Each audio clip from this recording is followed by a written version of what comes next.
Welcome back everyone. Welcome to civil service study. 32 test complete हो गए थे UPPCS के। यह है प्रैक्टिस सेट नंबर 33। ठीक है, तो चलिए स्टार्ट करते हैं। इस टेस्ट में हम फोकस करेंगे इंपॉर्टेंट हिस्ट्री के प्रश्नों पर। 3 सेकंड का टाइम दूंगा एक प्रश्न को पढ़ने के बाद। अपना भी सोचिएगा कि आंसर क्या होगा। तो चलिए स्टार्ट करते हैं बिना किसी देरी के। तो क्वेश्चन नंबर 1 है, निम्नलिखित वर्गों में से किसने 1857 के रिवॉल्ट में भाग नहीं लिया था? खेतिहर, मजदूर, साहूकार, कृषक, जमींदार। किसने 1857 के विद्रोह में या क्रांति में भाग नहीं लिया था? किसान तो थे, देखिए, खेतिहर मजदूर भी थे, अछूते रहे साहूकार और जमींदार। ठीक है, 2 और 4 है क्या ऑप्शन में? है डी। तो 1857 के विद्रोह में साहूकारों और जमींदारों ने हिस्सा नहीं लिया था। निम्नलिखित में से कौन सा एक क्षेत्र 1857 के विद्रोह से प्रभावित नहीं था? झांसी तो था, चित्तौड़ नहीं था, जगदीशपुर था, लखनऊ था। बी है उत्तर। तो 1857 के विद्रोह से चित्तौड़ प्रभावित नहीं था, जबकि झांसी, जगदीशपुर और लखनऊ इस विद्रोह के केंद्र थे। इन केंद्रों की अगुवाई झांसी में रानी लक्ष्मीबाई ने, जगदीशपुर में कुंवर सिंह ने और लखनऊ में बेगम हजरत महल ने की थी। 1857 के विद्रोह के समय बैरकपुर में कौन ब्रिटिश कमांडिंग ऑफिसर था? बैरकपुर में ब्रिटिश कमांडिंग ऑफिसर कौन था 1857 के विद्रोह के समय? हैरिस। सी। तो देखिए, मार्च 1857 में 34वीं बंगाल नेटिव इन्फैंट्री में सिपाही मंगल पांडे ने विद्रोह के समय बैरकपुर में lieutenant general surgeon Bennett Harris commanding officer था। ठीक है, इस तरह से प्रश्न सीधे सीधे पूछ लिए जाते हैं। क्वेश्चन नंबर 4 पर आ जाइए। निम्नलिखित में से किन ब्रिटिश अधिकारियों ने लखनऊ में अपना जीवन खोया? किस किस ने खोया इसमें? पहला ऑप्शन है जनरल जॉन निकलसन, दूसरा है जनरल नील, तीसरा है मेजर जनरल हैवलॉक और चौथा है सर हेनरी लॉरेंस। देखिए, जनरल नील है इसमें, मेजर जनरल हैवलॉक और सर हेनरी लॉरेंस। तो 2, 3, 4 इसका आंसर हो जाएगा ऑप्शन नंबर सी। तो 14 सितंबर 1857 को अंग्रेजों द्वारा दिल्ली पर अधिकार करने के क्रम में जनरल जॉन निकलसन घायल हुए थे और 23 सितंबर 1857 को हो गई उनकी मृत्यु। लखनऊ में 1857 के विद्रोह के दौरान अंग्रेज रेजिडेंसी की रक्षा करते हुए sir Henry Lawrence, major general Havelock तथा जनरल नील की मृत्यु हो गई। ठीक है, सर हेनरी लॉरेंस की, मेजर जनरल हैवलॉक और जनरल नील की मृत्यु हो गई। इनमें से किसका नाम 1857 के विद्रोह से जुड़ा नहीं है? 1857 के विद्रोह से colonel Saint लेगर, lieutenant colonel Gibbs और कर्नल बेलिस, इन तीनों का ही नाम 1857 के विद्रोह से जुड़ा नहीं है। तो सारे के सारा हो जाएगा डी। तो प्रश्न में दिए गए विकल्पों में से कोई भी 1857 के विद्रोह से नहीं जुड़ा था। वही हैं जो ऊपर वाले थे और उन्हीं को घुमा फिरा कर बहुत पूछते हैं एग्ज़ाम में। महारानी विक्टोरिया ने भारतीय प्रशासन को ब्रिटिश राज के नियंत्रण में लेने की घोषणा कब की थी? 1858, 1858 में। अब जहाँ 57 है, 59 है, उसको सबसे पहले एलिमिनेट करो। लेकिन आपको महीना भी याद रहना चाहिए, 1 नवंबर 1858। तो 1857 की क्रांति के दमन के पश्चात 1 नवंबर 1858 में महारानी विक्टोरिया ने भारतीय प्रशासन को ब्रिटिश ताज के नियंत्रण में लेने की घोषणा की। इस घोषणा के बाद भारत में कंपनी के शासन को समाप्त कर भारत को सीधे ब्रिटिश क्राउन के अधीन कर दिया गया।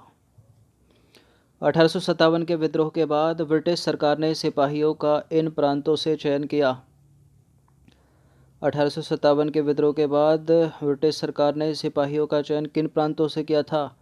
गोरखा, सिख और पंजाबी उत्तरी प्रांत से।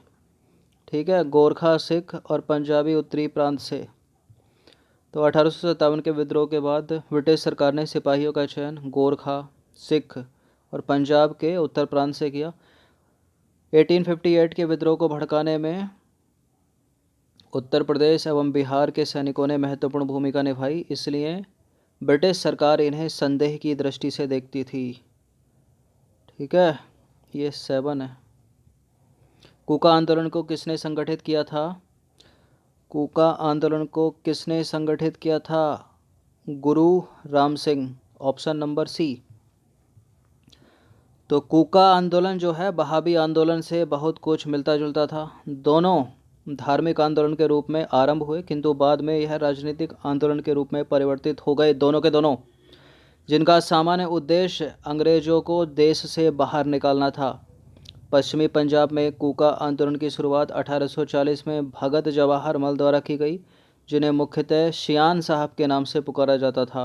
इनका उद्देश्य सिख धर्म में प्रचलित बुराइयों और अंधविश्वासों को दूर कर इस धर्म को शुद्ध करना था, किंतु बाद में यह राजनीतिक आंदोलन में परिवर्तित हो गया, जिसका नेतृत्व किया था राम सिंह कूका ने। ये दोनों बातें याद रखिएगा आप। पहले क्या था? एक धार्मिक आंदोलन था भगत जवाहर मल के नेतृत्व में। फिर क्या हुआ? राजनीतिक आंदोलन में परिवर्तित हो गया। नेतृत्व किसने किया? राम सिंह ने। पागलपंथी विद्रोह वस्तुतः एक विद्रोह था। किसका था?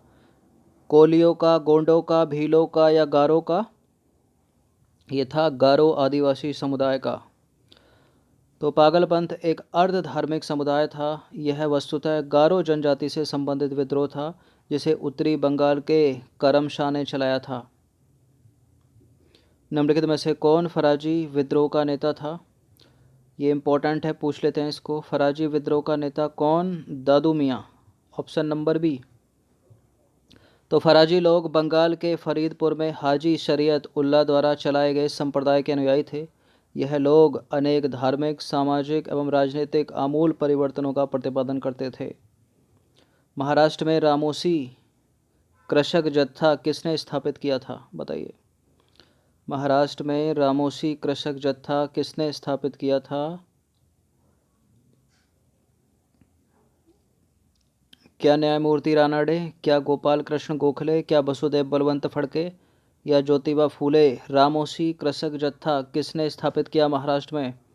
वसुदेव बलवंत फड़के ने। ठीक है, तो वसुदेव बलवंत फड़के ने मुंबई प्रेसिडेंसी के रामोसी जनजाति के लोगों को संगठित करके उन्हें प्रशिक्षित लड़ाकू बल में परिवर्तित किया और रामोसी कृषक जत्था की स्थापना की। ठीक है। निम्नलिखित में से कौन सा स्थान गडकरी विद्रोह का केंद्र था? गडकरी विद्रोह का केंद्र कोल्हापुर था। कोल्हापुर। तो देखिए, गडकरी लोग मराठों के किलों में काम करने वाले उनके वंशानुगत कर्मचारी थे। उन्होंने मनमाने ढंग से भू राजस्व की वसूली, मराठा सेना से उन्हें सेवा मुक्त किए जाने और उनकी ज़मीनों को मामलतदारों की देखरेख के लिए दिए जाने के विरुद्ध उन्होंने 1844 में कोल्हापुर में विद्रोह छेड़ दिया। कोल विद्रोह का नेतृत्वकर्ता कौन था?